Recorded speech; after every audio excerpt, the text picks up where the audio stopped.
the throne today might provide us some of those answers. The start to this match will be so important. Whoever gets the first win will recce themselves, will assume that they are the favorites. Magnus starts with the white pieces in set one of this final. He employs the Catalan opening, something he's been doing for a long, long time now. Many years. This is his pet line. Now, we should explain the scoring system is going to be slightly different in the grand final. For those of you in the audience and watching at home, we have the grand final as a best of 3 sets. So, set 1 is going to be a best of 4, like you have seen, for example, in the quarterfinals of this tournament. Whoever wins that goes a set up. They then have to get 2 sets to win. If it's tied 1 set all, we go to a third deciding set, and that's going to be a best of 2. Any set can still be decided by Armageddon. You know, the first surprise of the match for me has already been done. It was on stage when Magnus was talking, an admission by him that he's nervous for this match. And that's not usual at all. Even if Magnus is feeling the tension or the nerves, I've never heard him say that right before an encounter. Me neither. It's a historic moment on the board, off the board. Magnus' nerves did almost hinder him against Hikaru Nakamura, but he's hoping to shake them off. If Magnus strikes first, he is so hard to catch. Hikaru, one of the few who has the ability to strike back. I think Alireza, he will want to be at least holding this first game with the black pieces as we see the first big decision. The Queen's Gambit, the Catalan opening is a branch of that, has been accepted. Magnus trying to go pawn hunting with his queen to restore the balance.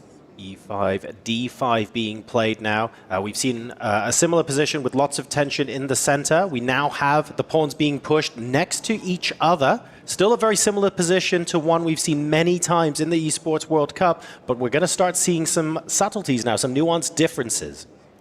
And this is the first moment in the game. Alireza goes into a think. There are options with the knight. Where do you run to?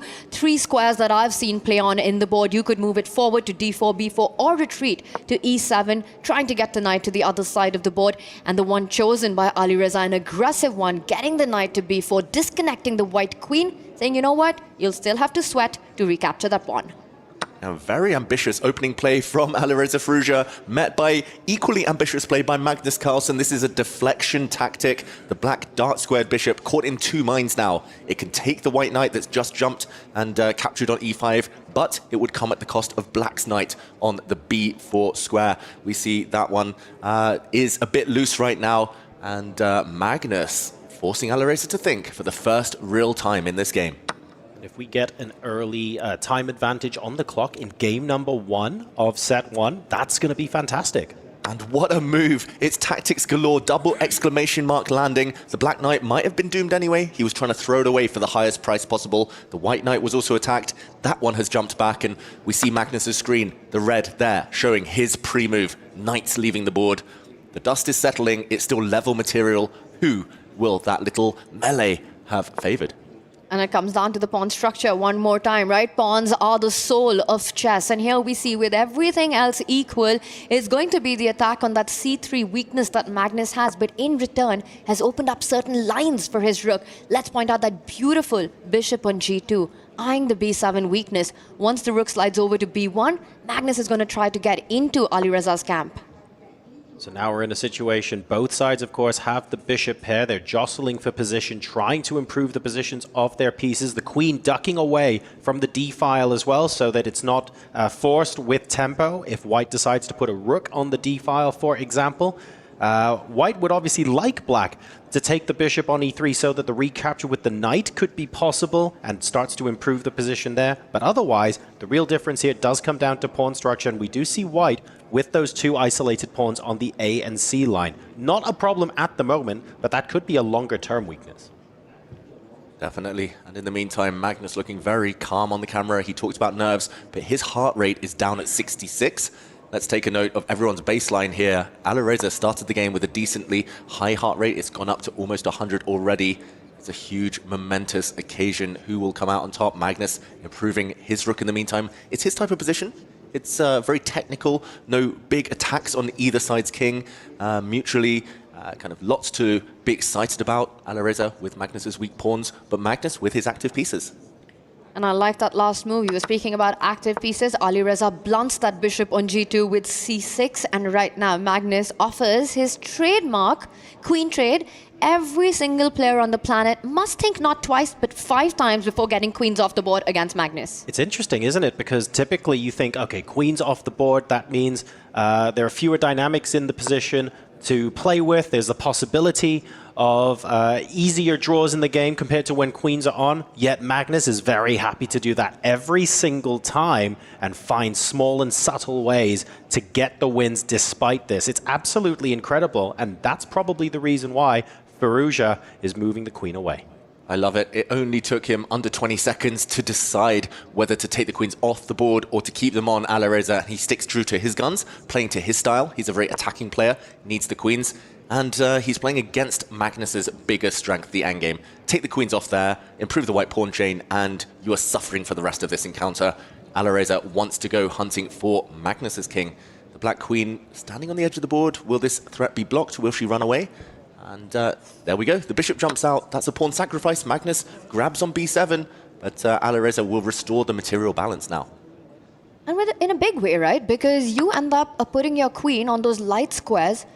Looks extremely well placed there with the black knight jumping in. Queen takes pawn to come in next. But Magnus has ideas of his own. That knight can jump to the center of the board, as it does with a double attack on the queen. Pawns are getting off the board here. Is this fizzling out? It looks like the game is being guided towards equality, but there are enough ingredients left for both sides to get optimistic. Especially here, I'm going to say Magnus Carlsen, the white knight, is super powerful. It's a bit of an octopus right now. Its tentacles over 8 squares, covering some important jumping points for the black rooks. The white queen active as well. It looks like it should be level, but it's up to Firouzja to prove it. Well, Firouzja's got one big trump in the position. His own queen, right, which can start targeting not only the pawns on the left side, the one pawn Magnus has remaining. And a big hello to our live audience there. You know, this has been so awesome. Chess feels alive here in Riyadh. But coming back to the position, you know, Alireza takes a pause right now. That queen can go pawn hunting, as it does, and also defends his own pawn. And a big blunder. Wow, Magnus frowning. There's a huge move right now. He can trap black's rook in the corner. This is so hidden, so difficult, but will Magnus Carlsen see it? He's frowning. The white knight can go to the b8 square. The black, he's found it, Magnus Carlsen. He's winning the black rook due to some back rank issues here. Double exclamation mark given. Firouzja, he hasn't realized yet, hasn't reacted, but suddenly he finds himself lost. Firouzja in shock right now. That rook trapped from an innocuous position. It felt like this was fizzling out. All the trades that happened and a one-move blunder. And look at that. You can take the queen, but the rook takes queen, comes in with a massive check. It's not checkmate. Firouzja can drop back with the queen, but he loses big material.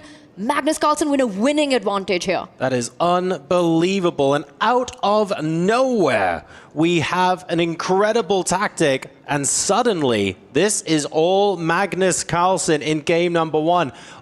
Almost uncharacteristic of Firouzja there, but it's very difficult to spot as well. We've been talking about knights back to the back rank. Your opponent's back rank is what won that piece for Magnus. Incredible. Yeah, it was so hidden. It was a queen sacrifice. So maybe we show in a slow action replay what just happened, what could have happened if Firouzja had taken the queen. In this position, it was better for the black queen to step elsewhere, maybe give the black king some breathing space instead, because after a queen slide to a3, we saw knight to b8. Such a rare pattern, almost unique, trapping the black rook in the corner, which had to take the knight, had to give itself up for the highest price possible, and then the queen sacrifice. Queen takes rook. If the queen had been captured, we would have seen a rook land, back rank checkmate, had to be blocked by the black queen, and ultimately rook for knight advantage. That is the status quo in the current position as well, if we catch up with the current game, but it's the queens coming off. Might be ending very shortly. Magnus Carlsen is going to pick off black's pawn. The a7 pawn is going to be rook versus knight, but no fortress here. 3 pawns versus 3 pawns on the same flank is known to be a winning endgame. Magnus knows it too. This is busted for Firouzja. And what a gift this has been in game 1. In the very first start, where it looked like Firouzja knew everything that he was doing and doing it absolutely right, keeping control on the clock, taking the pawns off the board, having his own activity. And then a one-move blunder. Unbelievable. Magnus was in shock.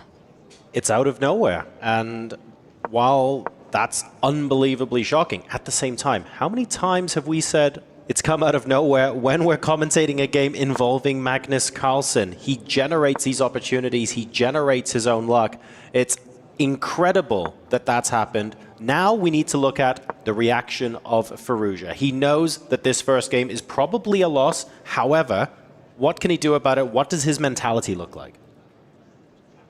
He has to recover from everything that's happened. I think he has to calm himself down. He's not resigning. He's going to try to fight this out. But in his head, somewhere he's getting ready for that fight in game 2. Rather than rushing to that after a blunder, many times in our own heads, we're sort of accepting the reality of what's just happened, getting ready for the fight that's coming on, where he will be playing with the white pieces. But how trivial is this endgame as Firouzja tries to set up a fortress? It still takes time. Magnus will still need to maneuver. At the moment, he's trying to break through with his king. He's going to have to use teamwork here. The white rook and white king need to target the base of black's pawn chain. It's all about the f7 square. Black's got to keep it defended with his king. He's got to use his knight to shield and shoulder away white's king as it tries to approach that pawn. And if this is a theoretical win for white, how does he break through? At what point does black no longer have any defense against this? It's when that pawn falls, simply. It's when the white rook lands on the 7th rank and when the king, the white king, is able to approach. At the moment, it can't get any closer, but Magnus now taking away squares from the black knight, for liberating his rook. Easy to kick the black king away, but it's the knight and the jumps there you need to be careful of. You know, what was so impressive was that pattern, the tactical motive that Firouzja missed on the board and allowed his own rook to get trapped in its starting position was spotted by Magnus in under 1 second. The moment Firouzja moved his queen to the wrong square, Magnus, you could see it on him. He leaned forward. He was locked in. He knew that Firouzja had made a massive blunder. Look how the black knight is actually trapped on its back rank. No squares. Magnus, almost with a head bob, kind of shaking in the chair now. He knows this is a dream start to him. I'm not going to fault Firouzja at all. That was the most hidden trick, most sneaky tactic I've seen so far at the EWC. And there we go. It's the first result of the grand final. Resignation in game number 1 after an incredible